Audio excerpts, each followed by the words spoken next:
sponsored by Yard Time. It's available at freshoutseries.com. Hit that yard, put that work in. You know how we do it. Got a question from a viewer about what do you do when you're put in a situation in prison where you have to take somebody out. It's the red. You have to kill someone. Now that's a heavy burden. And if you're in a gang situation and you're called upon, you have to execute, or else you will be the next person on that list. If it's not a gang situation, most likely it's you or them, meaning somebody really has it out for you and you gotten word. So a lot of time it's better for you to initiate rather than being initiated on. And yeah, man, it's a shitty situation, man. In prison, you're dealing with a really barbaric but ultra masculine, testosterone driven, violent driven, barbaric environment. You can't explain it to the popos that, you know, you gotta go and take this person's life because they're trying to take your life, or you gotta neutralize them. You just got out. You just gotta operate under the radar, man. And typically a situation like that would be that somebody is no good. You know, they either did something that's so unbecoming under prison code or despicable that there's a green light on them. Maybe they ratted. Maybe they were an informant. Maybe they were a pedophile. Maybe they did something really heinous and it you know, was exposed, and it has to be dealt with. You know, as far as somebody trying to put a green light on, you know, you as an individual, only you would know based on your case or something you had did in the past. It would also be like maybe you were involved in hitting somebody else on the street. You know, you were involved in a murder on the street and it came out and everybody knew, and now you're in jail with the person who, you know, you were involved in that murder and they're waiting for you. Or you were involved in a case in somebody else's murder and somebody found out you were there and they paid somebody in prison to hit you. That happens too. You thinking you free and clear, and the family of the victim, street justice. It happens. And you know, on the street, you know, you can bust from a distance, shoot wild, whatever you're doing, run around. You don't even see the person, most likely, if you did, you know, take somebody. You don't even see them drop. You don't see their face. You don't see any of that. You don't see their expression. You don't actually watch them take their last breath. But when you're in prison, you gotta see all that. You see somebody in pain, somebody fighting back, you know, physical combat, up close. You gotta get you a blankie, and you gotta go up in there, run up in the cell, and you're jabbing somebody. And there's, you know, it's not like you got cover up. There's blood everywhere, people screaming. There's cameras. There's potential witnesses. If it's a yard situation, it's just, dude, it's on the yard. You might get shot at on the yard. If it's in a laundry, it's you and them, and then you got to try to get out of there. And just, you know, the DNA evidence. There's all kind of shit. It's a murder, man. And then how do you defend yourself against a murder in prison? You know, you say it's self-defense.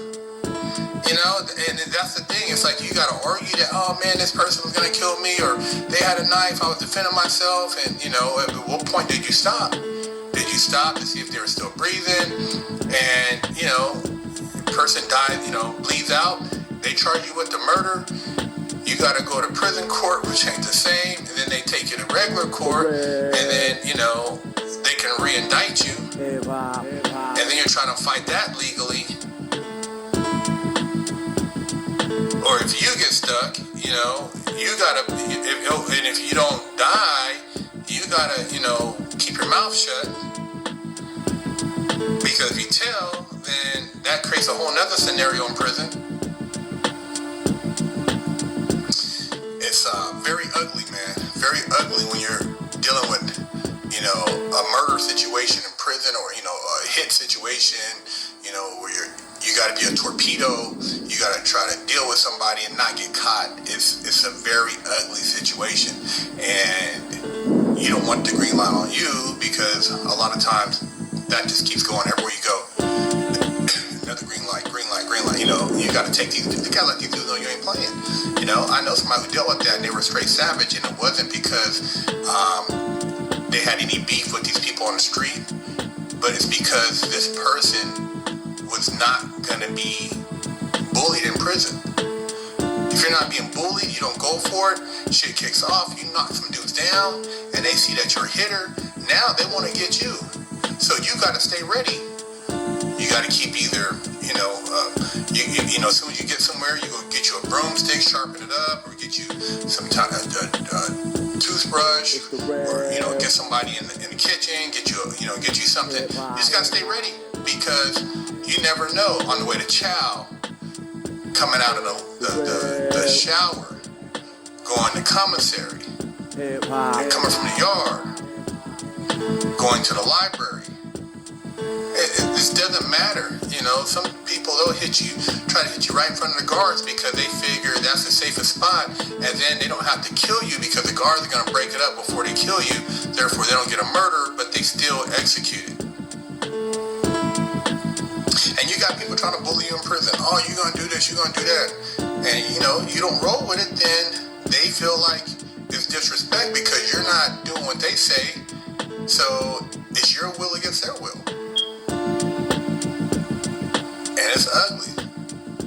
But that's what you deal with. And you don't want to be just a victim. You know, a lot of these people out here, they dance around and they're acting like, oh man, this is a game. It ain't a game, man. Maybe in some places in your state you might think it's a game, but you get to some places where people don't have anything to live for. They've already pretty much checked out. They're just a walking tomb, pretty much. And they are like, oh man, this person right here, I don't like them. I've heard this about them. They've experienced this part of life, because some people have never experienced life. So when they hear that you were living a life and you come in there, they don't want you to, and you're going home, they don't want you to get back out and experience more of that. They're jealous because they were. I just got paid $62.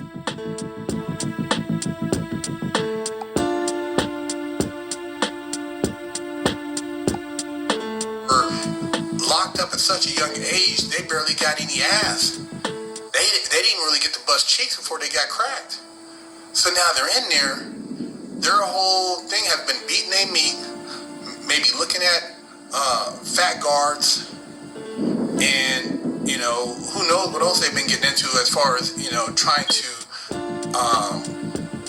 satisfy themselves, because they pretty much have grown up in prison, you know, looking at adult books, if they had any.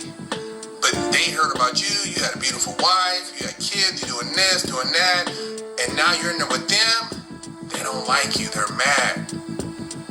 Maybe they want to extort you, maybe they want to, you know, harm you, because they felt like what you have should be theirs. It's all type of reason why dudes might want to do something to you. And you gotta be more violent than they are. Prison requires you to bring out an animal inside you that is dormant, but that's capable of rearing up. You can't be no bitch up in there. You know what I mean? You can't be no softy up in there. You can't be one of those dudes. And I'm not saying you run around, oh man, I'm doing this and doing. No, you keep quiet. The quiet ones are the most dangerous. The ones who ain't doing a lot of talking, quiet. I've seen people you would think they're mute. Cold killers. You know, mind their business, man. But you cross that path and you think you're gonna push up on them. They're silent, man. They won't even. Okay, that's what you want to do, and they'll just handle it. Those dudes, those are the most dangerous ones. You see them, you don't even know they're in the institution until they strike. But there's killers up in there, man. You don't want to have to be a killer, man. You don't want to have to lose that. Once you lose that, or you have to like run up on somebody and really jab their ass, you know what I mean? Give them a sticking. And see him, you giving it to him? Man, shit. That can't be, you can't get that back. So, it's not a joke, you know, having to try to kill somebody to make it look like you're trying to kill, but you're not because you don't want to catch a case, or actually having to do that to somebody because if you don't get them, they're going to get you. Not a good situation, man. And it can come from a multitude of reasons, and who knows what reason it will be. But it's serious, man. And I tell you guys, it's not a party up in there. You see people come home, you're like, oh man, you know, and they're, you know, doing interviews and talking about stuff. I interview a lot of people, and I've interviewed some people who have been put in situations, and you know, fortunate they made them out of those situations. But you know, there's always mental trauma with dealing with stuff like that in prison. And even though you know you're out now, you don't know how that affects your day-to-day interaction with people. And so I keep it 100 over here. Don't glorify this shit. And on Fresh Out, we try to answer as many questions as we get from viewers to help you guys understand that prison is not a place you want to entertain, and it's a different code of ethics, and you got a lot of mental health up in there, and just, you know, people who entertain themselves with seeing, you know, sometimes inmates go at it. Oh man, we heard this guy's a gladiator. Put him in there with this dude. Oh, there happen to be two knives in there. It's either you or him. Which one is it gonna be? Survival of the fittest, man. Big Herc 916.